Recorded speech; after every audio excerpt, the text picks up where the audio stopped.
만약 여러분 눈앞에서 적국의 군용기가 추락한다면 어떤 선택을 하시겠습니까?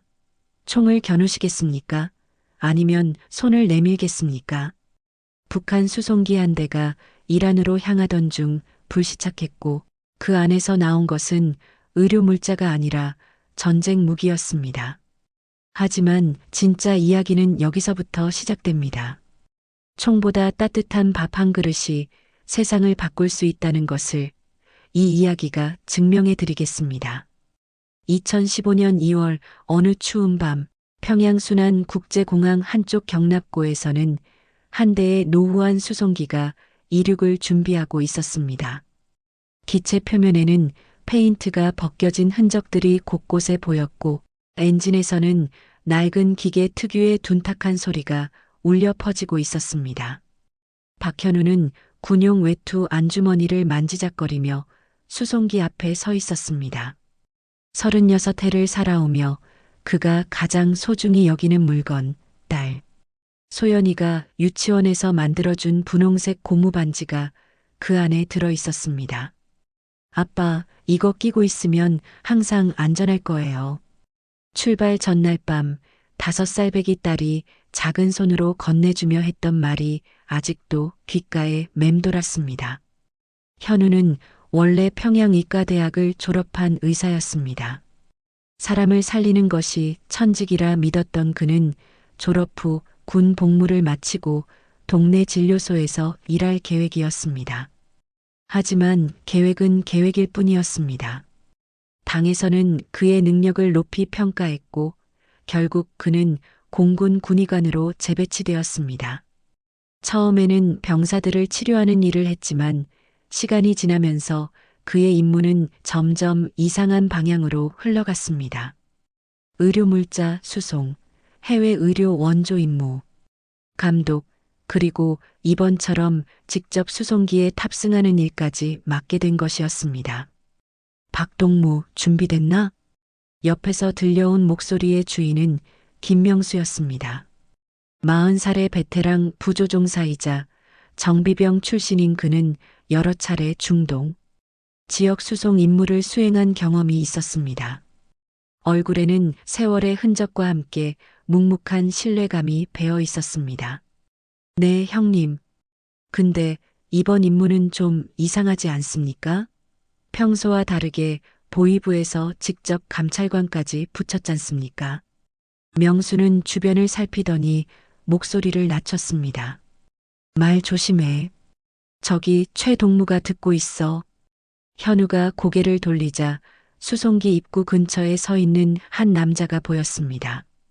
최강철, 32살의 보위부 요원이었습니다. 짧게 깎은 머리와 날카로운 눈빛, 그리고 입가에 항상 걸려있는 차가운 미소가 특징인 그는 이번 임무의 감찰관으로 배정되었습니다. 강철은 서류 뭉치를 들고 화물칸을 점검하고 있었는데 그의 움직임 하나하나에는 권위가 묻어났습니다. 동무들 서둘러 탑승하시오. 출발 시간이 다가오고 있소. 강철의 목소리는 차갑고 명확했습니다. 명령을 내리는데 익숙한 사람의 말투였습니다. 수송기 안으로 들어서자 현우의 눈에 가장 먼저 들어온 것은 화물칸에 가득 쌓인 상자들이었습니다. 각 상자에는 의료물자 -1란 테헤란 인민병원 귀중이라고 크게 적혀 있었고 페르시아어로도 같은 내용이 표기되어 있었습니다. 하지만 상자들의 크기와 무게, 그리고 그것을 다루는 병사들의 조심스러운 태도가 뭔가 석연치 않았습니다. 박동무는 여기 앉으시오. 강철이 지시한 좌석은 화물칸 바로 옆이었습니다. 의료 담당자로서 수송 물자를 감독하라는 의미였지만 동시에 감시를 받는다는 느낌도 지울 수 없었습니다. 다른 병사들도 하나둘 탑승하기 시작했습니다. 류태식은 27살의 통신병으로 무전기를 끼고 살다시피 하는 성실한 군인이었습니다. 한지우는 이제 겨우 19살의 신병으로 아버지가 써준 편지를 군복 안주머니에 항상 지니고 다녔습니다. 정광호는 30살의 사격수로 과묵했지만 동료들 사이에서는 믿음직한 사람으로 통했습니다. 그리고 서민호 24살의 의무병은 현우를 스승처럼 따르며 언제나 그의 곁에서 배우려 했습니다. 현우 선생님, 일하는 처음이시죠? 저도 처음입니다. 떨리네요. 민호가 옆자리에 앉으며 말했습니다. 젊은 얼굴에는 설렘과 긴장이 동시에 어려 있었습니다. 그래, 민호야. 처음이지. 근데 우리는 의료진이니까 걱정할 것 없어. 사람 살리는 일에 국경이 어딨겠나. 현우는 웃으며 대답했지만 마음 한구석에서는 불안감이 자라나고 있었습니다. 오후 11시 정각, 수송기의 엔진이 본격적으로 가동되기 시작했습니다. 낡은 기체가 진동하며 활주로를 향해 움직였고 이윽고 하늘로 떠올랐습니다. 창밖으로 점점 작아지는 평양의 불빛들이 보였습니다. 현우는 다시 한번 주머니 속 고무반지를 만지작거렸습니다. 무사히 다녀와야 해. 소연이가 기다리고 있어. 비행이 시작되고 30분쯤 지났을 때 기체가 안전고도에 도달했다는 안내방송이 나왔습니다. 일부 병사들은 졸기 시작했고 누군가는 조용히 책을 읽고 있었습니다. 하지만 현우는 잠들 수가 없었습니다. 화물칸 쪽에서 들려오는 묘한 소리 때문이었습니다. 금속이 부딪히는 소리, 그리고 가끔씩 들리는 전자장비 특유의 윙윙거리는 소리. 의료 장비에서는 나지 않는 소리들이었습니다. 현우는 조심스럽게 자리에서 일어나 화장실에 간다는 핑계로 화물칸 쪽으로 걸어갔습니다. 희미한 조명 아래 상자 하나의 모서리가 약간 열려 있는 것이 보였습니다. 운송 중 충격으로 테이프가 떨어진 것 같았습니다. 현우는 주변을 살피다가 재빨리 그 틈새를 들여다보았습니다. 그 순간 그의 심장이 철렁 내려앉았습니다. 상자 안에 들어있는 것은 주사기나 붕대가 아니었습니다. 정교하게 포장된 전자 부품들, 그리고 금속 파츠들.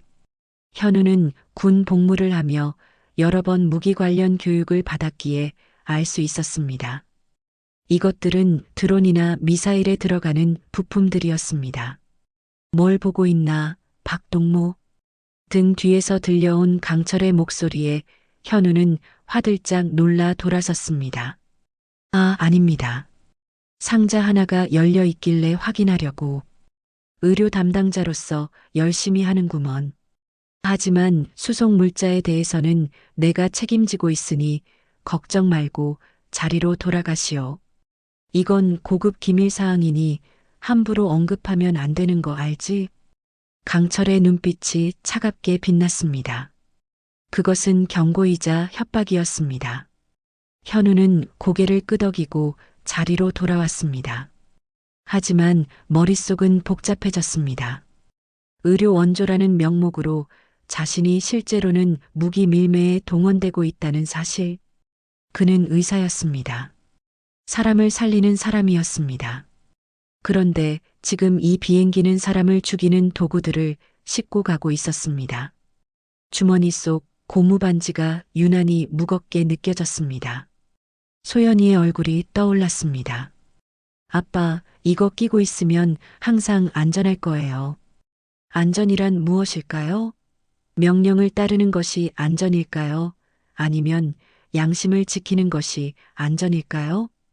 비행기는 밤하늘을 가르며 서쪽으로 계속 날아갔습니다. 창밖으로 보이는 별들은 아름다웠지만 현우의 마음은 점점 더 어두워져 갔습니다. 비행 5시간째 상황이 급변하기 시작했습니다. 기상 레이더에 거대한 저기압이 포착되었고 조종실에서는 긴급 회의가 열렸습니다. 명수 동무, 이 기상 상황으로 원래 항로를 유지할 수 있겠나? 기장의 목소리에는 긴장감이 묻어났습니다. 명수는 계기판을 확인하며 답했습니다. 힘들 것 같습니다. 풍속이 초속 30m를 넘고 있고 난기류도 심합니다. 우회해야 합니다. 그럼 남쪽으로 항로를 변경하겠네. 승객들에게 안내하게. 하지만 그 순간 강철이 조종실로 들어섰습니다. 항로 변경은 안 됩니다. 계획대로 진행하시오. 하지만 최동무, 이 기상 상태로는 명령입니다. 이 수송기는 반드시 예정된 시간에 예정된 항로로 도착해야 합니다. 이란 측 인수자가 대기하고 있소. 명수와 기장은 서로를 바라보았습니다. 군인으로서 명령은 절대적이었지만 조종사로서 안전은 더 중요했습니다. 최동무, 승객들의 생명이 달린 문제입니다. 저 폭풍 속으로 들어가면 그건 자네들이 알아서 할 일이고 난 임무 완수만 생각하면 되네. 계속 진행하시오. 강철은 더 이상의 논의를 허락하지 않았습니다.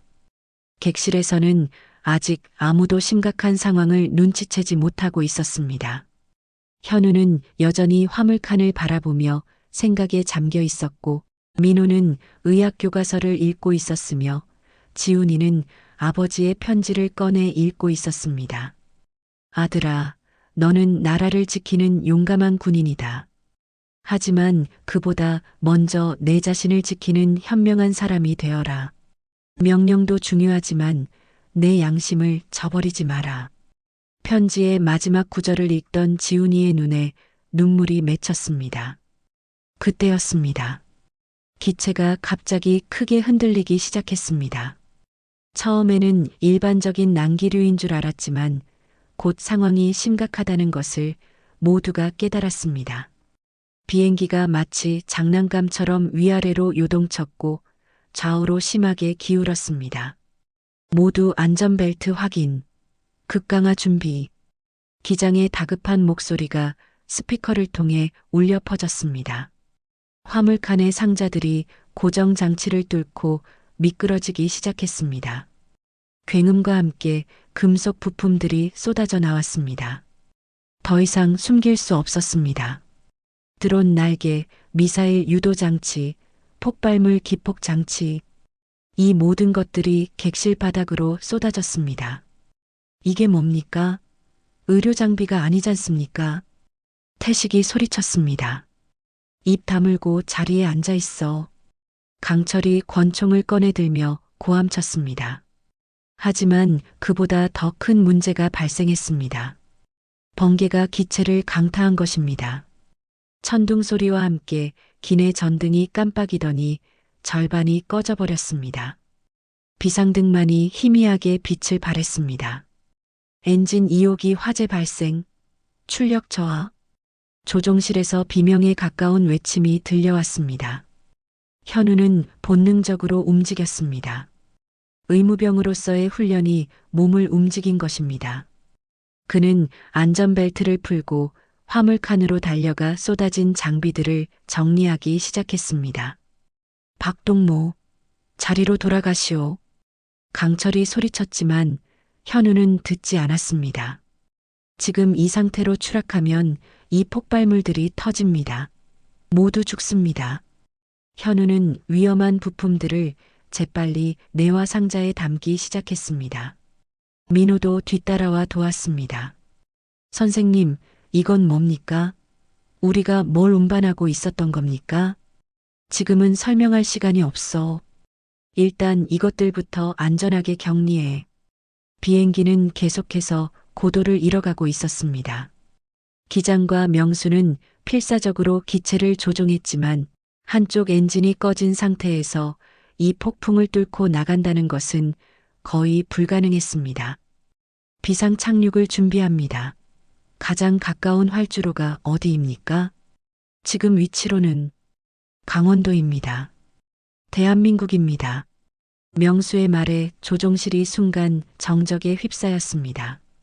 적국의 영토에 비상 착륙한다는 것. 그것은 단순한 사고가 아니라 국제적 사건이 될 것이었습니다. 다른 선택지가 없습니다. 지금 당장 착륙하지 않으면 추락합니다. 기장이 결단을 내렸습니다. 생존이 먼저였습니다. 고도 1000m, 500m, 200m. 비행기는 눈 덮인 산악지대로 빠르게 하강했습니다. 나무들이 점점 가까워졌고 동이 트기 시작하는 새벽 하늘 아래로 기체가 미끄러져 들어갔습니다. 충격에 대비하십시오. 굉음과 함께 기체가 땅에 닿았습니다. 나무들이 부러지는 소리, 금속이 찢어지는 소리, 그리고 사람들의 비명이 뒤섞였습니다. 비행기는 눈밭을 가로질러 200m가량을 미끄러진 후 큰 소나무에 부딪혀 멈춰섰습니다. 그리고 침묵이 찾아왔습니다. 몇 초간의 정적 후 기침 소리와 신음소리가 들리기 시작했습니다. 현우는 천천히 눈을 떴습니다. 머리가 깨질 듯 아팠고 어딘가에서 피가 흐르는 것이 느껴졌지만 살아있었습니다. 민호야, 대답해. 네, 여기 있습니다. 약한 목소리가 들려왔습니다. 다행히 민호도 살아있었습니다. 현우는 주변을 살펴보았습니다. 기체는 반으로 쪼개진 상태였고 화물칸의 내용물들이 사방에 흩어져 있었습니다. 드론 부품, 미사일 파츠, 그리고 페르시아어로 쓰인 서류들. 더 이상 숨길 수 없는 증거들이 하얀 눈 위에 널려 있었습니다. 모두 탈출하십시오. 불이 날 수 있습니다. 명수의 목소리가 들렸습니다. 생존자들이 하나둘 기체 밖으로 기어 나오기 시작했습니다.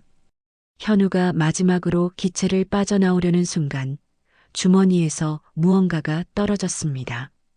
분홍색 고무 반지였습니다. 소연이가 준 그 반지가 눈 위에 떨어져 있었습니다. 현우는 그것을 집어들고 꽉 쥐었습니다. 창밖으로 보이는 풍경은 낯설었지만 동시에 익숙했습니다. 같은 한반도, 같은 산, 같은 소나무들. 하지만 여기는 70년 넘게 갈라져 있던 저쪽 대한민국이었습니다. 그리고 현우는 알았습니다.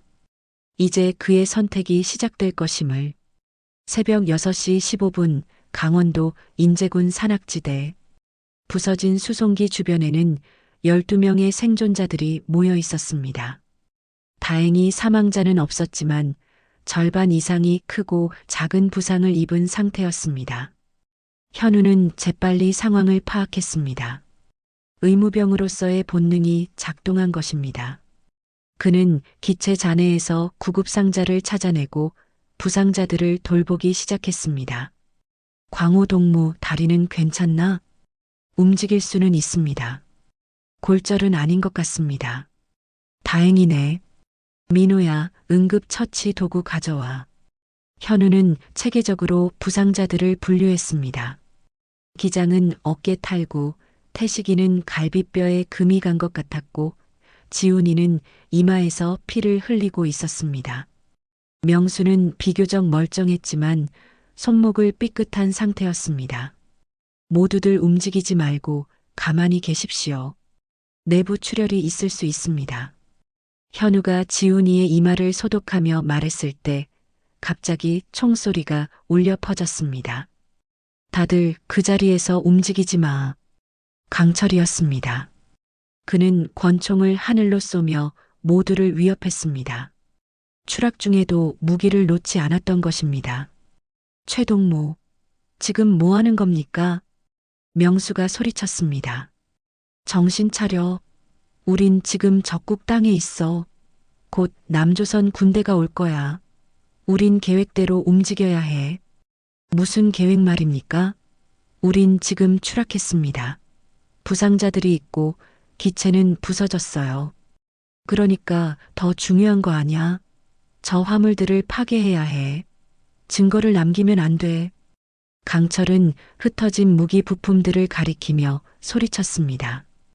그의 눈에는 공포와 광기가 동시에 어려 있었습니다. 증거를 파괴하겠다고요? 그럼 우리는 어떻게 됩니까? 이 추운 산속에서 버틸 수 있겠습니까? 현우가 일어서며 강철과 마주했습니다. 그건 나중 문제야. 일단 임무가 우선이야. 임무? 최동무, 정신 차리십시오. 임무는 이미 실패했습니다. 이제 중요한 건 생존입니다. 닥쳐. 넌 의사 주제에 뭘 알아? 이건 국가 기밀이야. 남조선 놈들한테 넘어가면. 그래서 부상자들을 죽이겠다는 겁니까? 지훈이는 19살입니다. 아직 어린아이예요. 현우의 목소리가 높아졌습니다. 그는 지훈이를 자신의 몸으로 가렸습니다. 긴장된 침묵이 흘렀습니다. 강철의 손이 떨리고 있었습니다.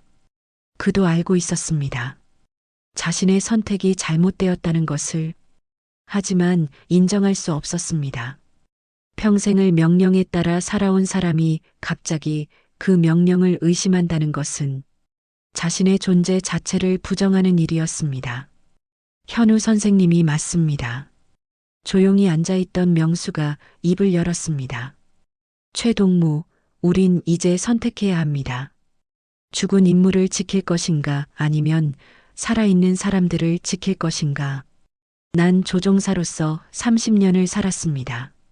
그동안 수많은 명령을 받았죠. 하지만 단 한 번도 승객의 생명보다 중요한 명령은 없었습니다. 명수 동무, 자네도. 미안하지만 난 이 동무들을 지키겠습니다. 자네가 쏘려면 날 먼저 쏘시오.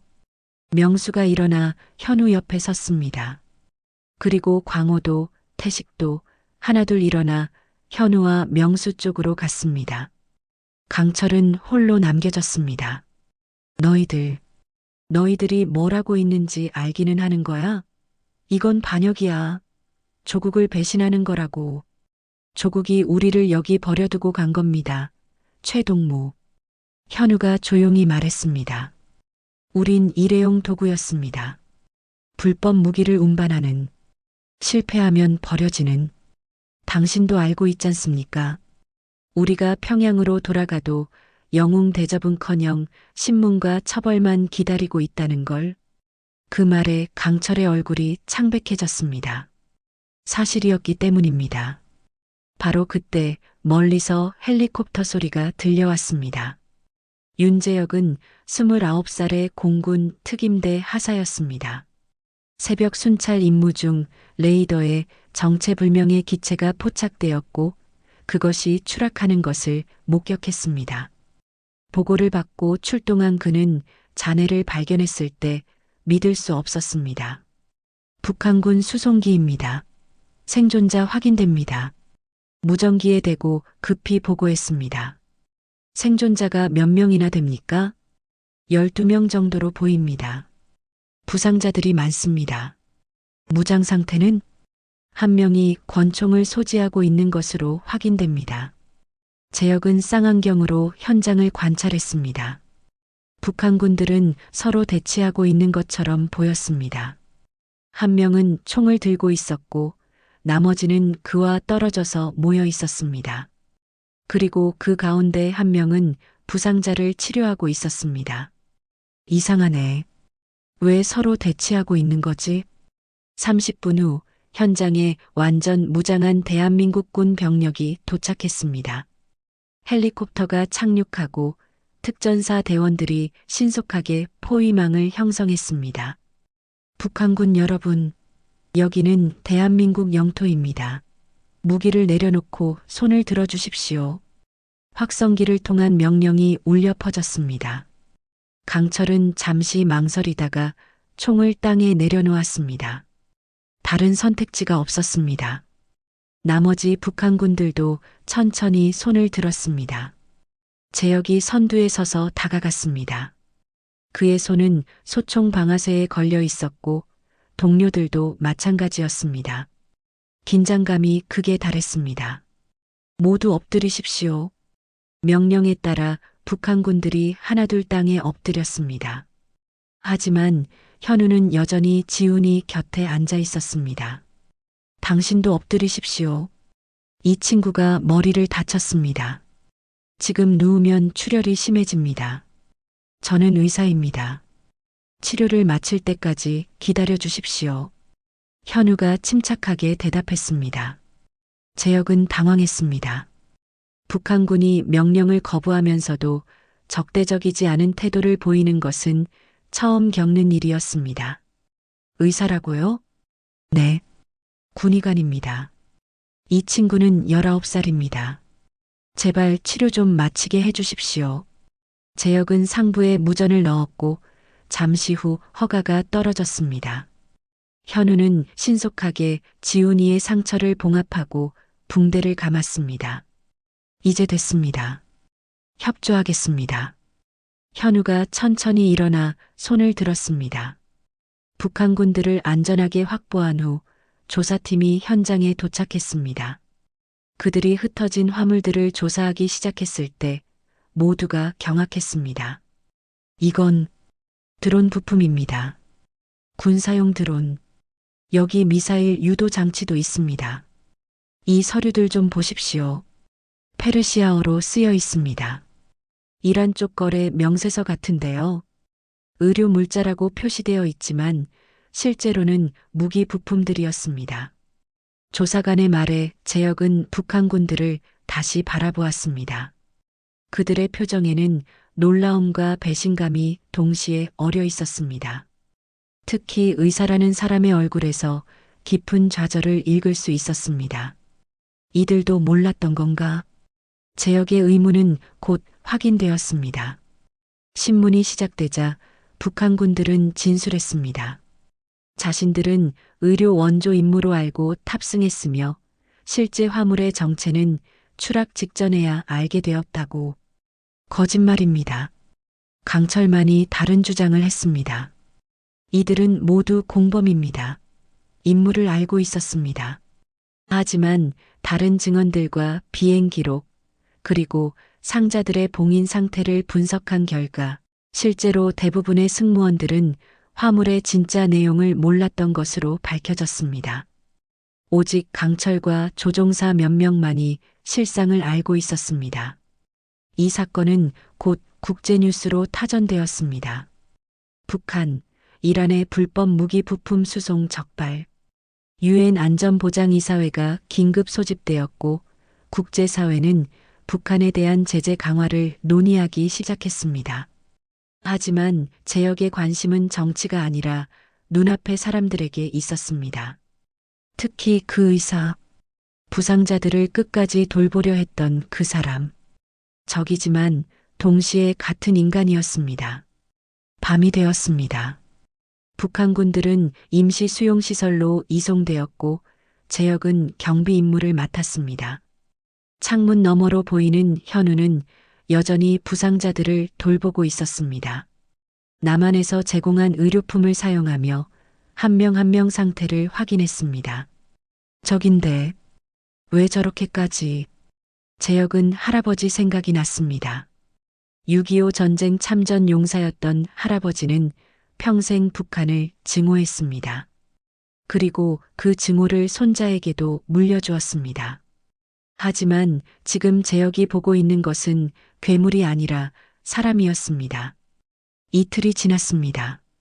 북한군들의 신원이 확인되었고 각자에 대한 조사가 진행되었습니다.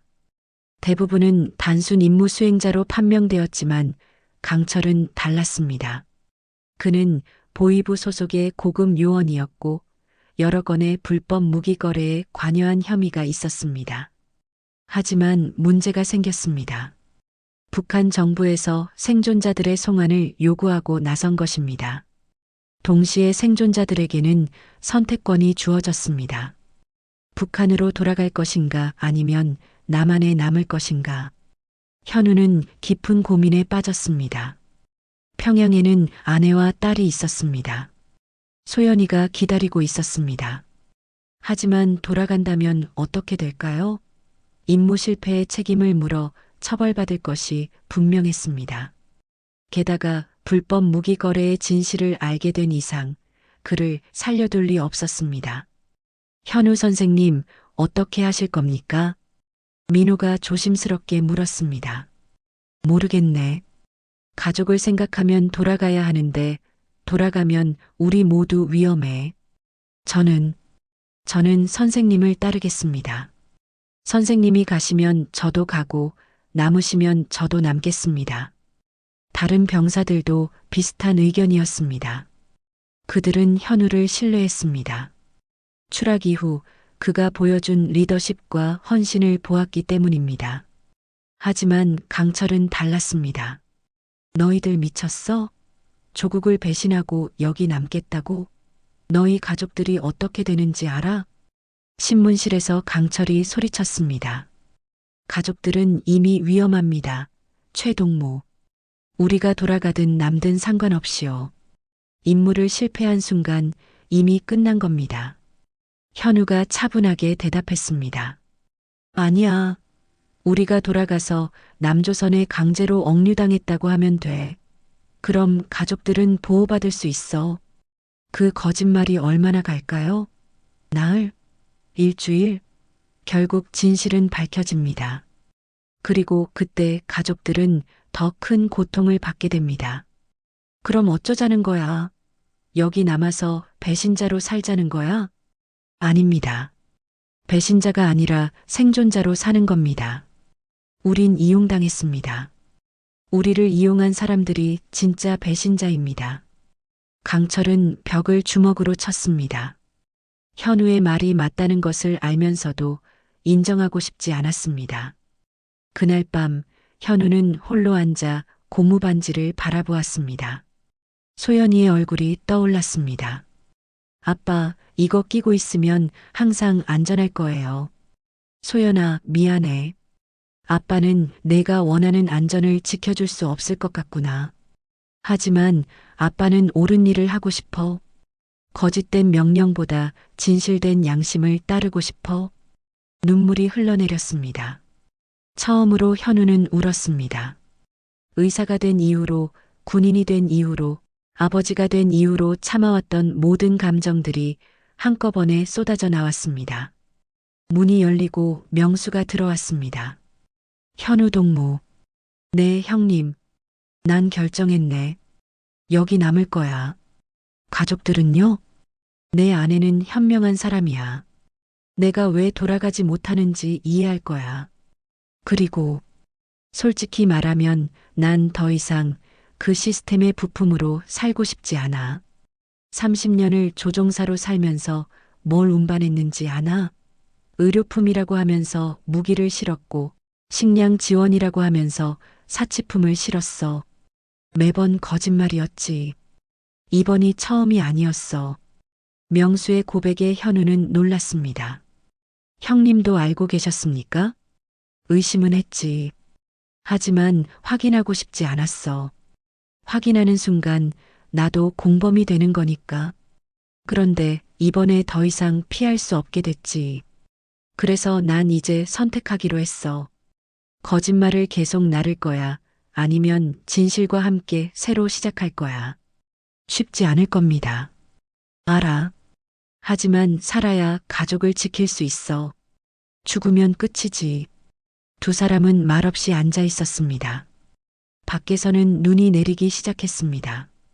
하얀 눈이 창문을 덮어가며 과거를 지워갔습니다. 사흘째 되는 날 예상치 못한 일이 벌어졌습니다.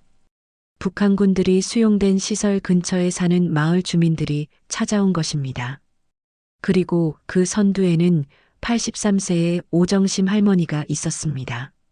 저 안에 북한 사람들 있다며? 할머니가 경비병에게 물었습니다. 네, 할머니. 하지만 민간인은 접근할 수 없습니다. 뭔 소리야? 나 저 사람들 밥 해주러 왔어. 밥을요? 그래. 뉴스 봤어.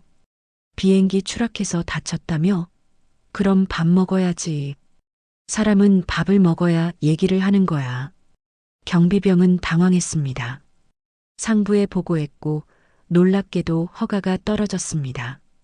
인도적 차원에서 민간인의 접촉을 허용한다는 결정이었습니다. 할머니는 커다란 솥에 밥을 지어왔습니다. 그리고 된장찌개와 김치, 그리고 몇 가지 반찬들을. 자, 어서들 받아. 따뜻할 때 먹어야지. 북한군들은 어리둥절했습니다. 적국의 민간인이 자신들에게 밥을 주다니. 그것도 푸짐하게. 할머니, 왜 우리한테 밥을 주십니까? 현우가 조심스럽게 물었습니다. 왜긴 뭘 왜야? 너희도 사람이잖아. 사람은 배고프면 밥 먹어야지. 하지만 저희는 북한 사람이라고. 그래서 나도 북한 사람이었어. 네. 나 함경도에서 태어났어. 6.25 때 피난 내려왔지. 그때 내 나이 19이었어. 너 지금 몇 살이야? 할머니가 지훈이를 가리키며 물었습니다. 19입니다. 보라고. 내가 피난 내려올 때랑 같은 나이네. 그때 난 뭣도 모르고 내려왔어. 그냥 어른들이 가자고 해서 따라갔지. 그러고 70년이 넘게 여기 살았어. 고향엔 가보지도 못했어. 할머니의 눈에 눈물이 맺혔습니다. 전쟁이 뭔지 아냐? 전쟁은 사람을 갈라놓는 거야. 가족도 갈라놓고, 나라도 갈라놓고, 마음도 갈라놓지. 근데 전쟁이 끝나면 뭐가 남냐? 미움만 남아. 70년이 지나도 미움만 남아 있어. 할머니는 밥그릇을 지훈이 손에 쥐어 주었습니다. 너는 미움을 물려받지 마. 밥을 먹어. 따뜻한 밥을 먹으면서 생각해봐. 이 밥을 지어준 사람이 적이냐? 아니잖아. 그냥 사람이지. 그냥 할머니지. 지훈이는 떨리는 손으로 밥그릇을 받았습니다. 그리고 한 숟가락 떠서 입에 넣는 순간 눈물이 터져 나왔습니다. 고향의 맛이었습니다. 어머니가 해주던 밥 맛이었습니다. 다른 병사들도 하나둘 밥을 먹기 시작했습니다. 처음에는 조심스럽게, 그 다음엔 허겁지겁. 얼마나 오랜만에 제대로 된 밥인지. 재혁도 그 모습을 지켜보고 있었습니다. 그의 옆에 할아버지가 있었다면 뭐라고 했을까요? 저 빨갱이 새끼들한테 왜 밥을 주냐고 소리쳤을까요? 하지만 재혁은 알았습니다. 할아버지도 틀렸다는 것을, 미움을 물려주는 것이 틀렸다는 것을. 그날 저녁 재혁은 처음으로 현우와 대화를 나눴습니다. 당신은 정말 의사입니까? 네. 평양의과대학을 졸업했습니다. 왜 군인이 됐습니까? 선택권이 없었습니다. 당에서 결정했습니다. 후회합니까? 매일 후회합니다. 의사로서 사람을 살려야 하는데 군인으로서 명령을 따라야 했으니까요. 항상 갈등이었습니다. 그런데도 부상자들을 돌봤습니까? 추락했을 때도, 포위당했을 때도. 그건 선택이 아니었습니다. 본능이었습니다. 의사의 본능이요. 재혁은 고개를 끄덕였습니다. 존경합니다. 네, 당신을 존경합니다. 적이지만 동시에 의사니까요. 저도 군인이지만 동시에 사람이니까요. 두 사람은 서로를 바라보았습니다. 철조망을 사이에 두고. 하지만 그 순간만큼은 철조망이 보이지 않았습니다. 일주일이 지났습니다. 북한군들의 처리 문제가 국제적 이슈가 되었습니다. 북한은 강하게 송환을 요구했고 일부 국제기구들은 인도적 처리를 촉구했습니다. 남한 정부는 난처한 입장이었습니다. 그러던 어느 날 밤 사건이 터졌습니다. 강철이 정신 착란을 일으킨 것입니다. 스트레스와 공포, 그리고 앞날에 대한 절망이 그를 무너뜨렸습니다. 그는 경비병의 권총을 빼앗아 난동을 부리기 시작했습니다. 다 죽는다. 우리 모두 죽는다. 돌아가도 죽고 여기 있어도 죽어. 강철이 총을 난사했습니다. 다행히 명중탄은 없었지만 현장은 순식간에 아비규환이 되었습니다. 최동무, 정신 차려. 명수가 소리쳤지만 강철은 듣지 않았습니다. 그가 다시 방아쇠를 당기려는 순간 현우가 앞으로 뛰어들었습니다. 그리고 지훈이를 자신의 몸으로 가렸습니다. 총성이 울렸습니다. 현우는 어깨에 총을 맞았습니다. 피가 쏟아졌습니다. 하지만 그는 지훈이를 놓지 않았습니다. 현우 선생님, 민호가 비명을 질렀습니다. 그 순간 재혁이 돌입했습니다. 그는 강철을 제압하고 총을 빼앗았습니다. 다른 경비병들도 뛰어들어 상황을 통제했습니다. 의무병, 의무병을 불러. 재혁이 소리쳤습니다. 그는 쓰러진 현우에게 달려가 지혈을 시도했습니다. 버티십시오. 곧 의료진이 옵니다. 지훈이는 괜찮습니까? 괜찮습니다. 당신이 지켰습니다. 현우는 미소를 지었습니다. 그리고 천천히 눈을 감았습니다. 안 돼. 눈 뜨십시오. 눈을 뜨라고. 재혁의 손이 피로 물들었습니다. 북한군의 피였지만 동시에 사람의 피였습니다. 구급차가 도착했고 현우는 긴급수술실로 이송되었습니다. 수술은 6시간 동안 계속되었습니다. 그 시간 동안 북한군들도 남한군들도 모두 복도에서 기다렸습니다. 국적도 이념도 잊은 채 새벽 5시 수술실 문이 열렸습니다. 수술은 성공했습니다. 생명에는 지장이 없습니다. 의사의 말에 모두가 안도의 한숨을 쉬었습니다. 민호는 주저앉아 울었습니다. 명수는 벽에 기대어 눈물을 닦았습니다. 지훈이는 바닥에 무릎을 꿇고 감사의 기도를 올렸습니다. 그리고 재혁은 창밖을 바라보았습니다. 동이 트고 있었습니다. 새로운 날이 시작되고 있었습니다. 2달이 지났습니다. 현우는 완전히 회복했고 북한군들의 처리 문제도 결론이 났습니다. 강철을 제외한 11명 모두가 남한에 잔류하기로 결정했습니다. 그들은 자신들이 속았다는 것을, 이용당했다는 것을 분명히 인식했습니다. 그리고 더 이상 그런 시스템으로 돌아가고 싶지 않았습니다. 강철은 북한으로 송환되었습니다. 그가 어떻게 되었는지는 아무도 모릅니다. 하지만 모두가 짐작할 수 있었습니다. 귀순 절차를 밟는 동안 현우와 동료들은 정착 교육을 받았습니다. 새로운 사회, 새로운 시스템, 새로운 삶에 대한 교육이었습니다. 쉽지 않았습니다. 70년 동안 갈라져 있던 두 사회는 같은 언어를 쓰면서도 너무나 달랐습니다. 하지만 그들에게는 서로가 있었습니다. 같은 비행기에 탔던 동료들, 함께 추락을 겪었던 전우들, 그리고 새로운 삶을 선택한 동지들. 봄이 왔습니다. 벚꽃이 피는 4월, 작은 행사가 열렸습니다. 귀순한 북한군들을 위한 환영식이었습니다. 재혁이 행사장에 왔습니다. 이제 그는 중위로 진급했습니다. 그는 현우를 찾았습니다. 박현우 선생님, 윤재혁 중위님, 두 사람은 서로를 바라보았습니다. 저는 선생님께 사과하고 싶습니다. 사과라니요? 처음에 선생님을 적으로만 봤습니다. 하지만 선생님은 적이 아니었습니다. 그냥 사람이었습니다. 그걸 깨닫는데 너무 오래 걸렸습니다. 아닙니다. 중위님이 있었기에 우리가 살았습니다. 감사합니다. 재혁은 경례를 올렸습니다. 현우도 답례를 했습니다. 군인과 군인의 경례가 아니었습니다. 사람과 사람의 인사였습니다. 행사가 끝나고 현우는 오정심 할머니를 찾아갔습니다. 할머니는 작은 한옥에서 혼자 살고 있었습니다. 할머니 왔습니다. 오냐, 들어와. 밥 먹었냐? 아직입니다. 그럼 같이 먹자. 오늘 된장찌개 끓였어. 두 사람은 마주 앉아 밥을 먹었습니다. 조용한 식사였지만 따뜻했습니다.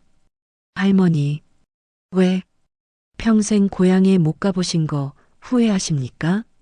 할머니는 잠시 생각하다가 대답했습니다. 후회하지. 매일 후회해.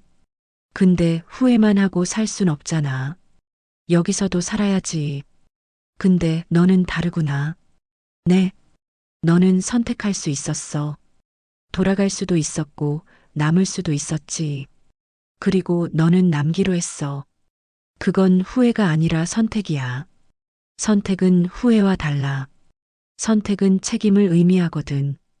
책임이요? 그래. 내가 선택한 삶을 책임지고 살아가는 거. 그게 진짜 용기야. 현우는 고개를 끄덕였습니다. 식사를 마치고 현우는 주머니에서 분홍색 고무 반지를 꺼냈습니다. 소연이가 준 그 반지. 그는 그것을 창가에 올려놓았습니다. 소연아, 아빠는 여기서 새로 시작할 거야. 내가 자랑스러워할 수 있는 아빠가 될게. 총이 아니라 청진기를 들고 명령이 아니라 양심을 따르는 의사가 될게. 언젠가 우리가 다시 만날 수 있을까? 아빠는 그날을 기다릴게. 창밖으로 벚꽃이 흩날렸습니다. 분홍색 꽃잎들이 바람에 실려 날아갔습니다. 마치 작은 반지처럼, 마치 작은 희망처럼. 현우는 웃었습니다. 오랜만에 진심으로.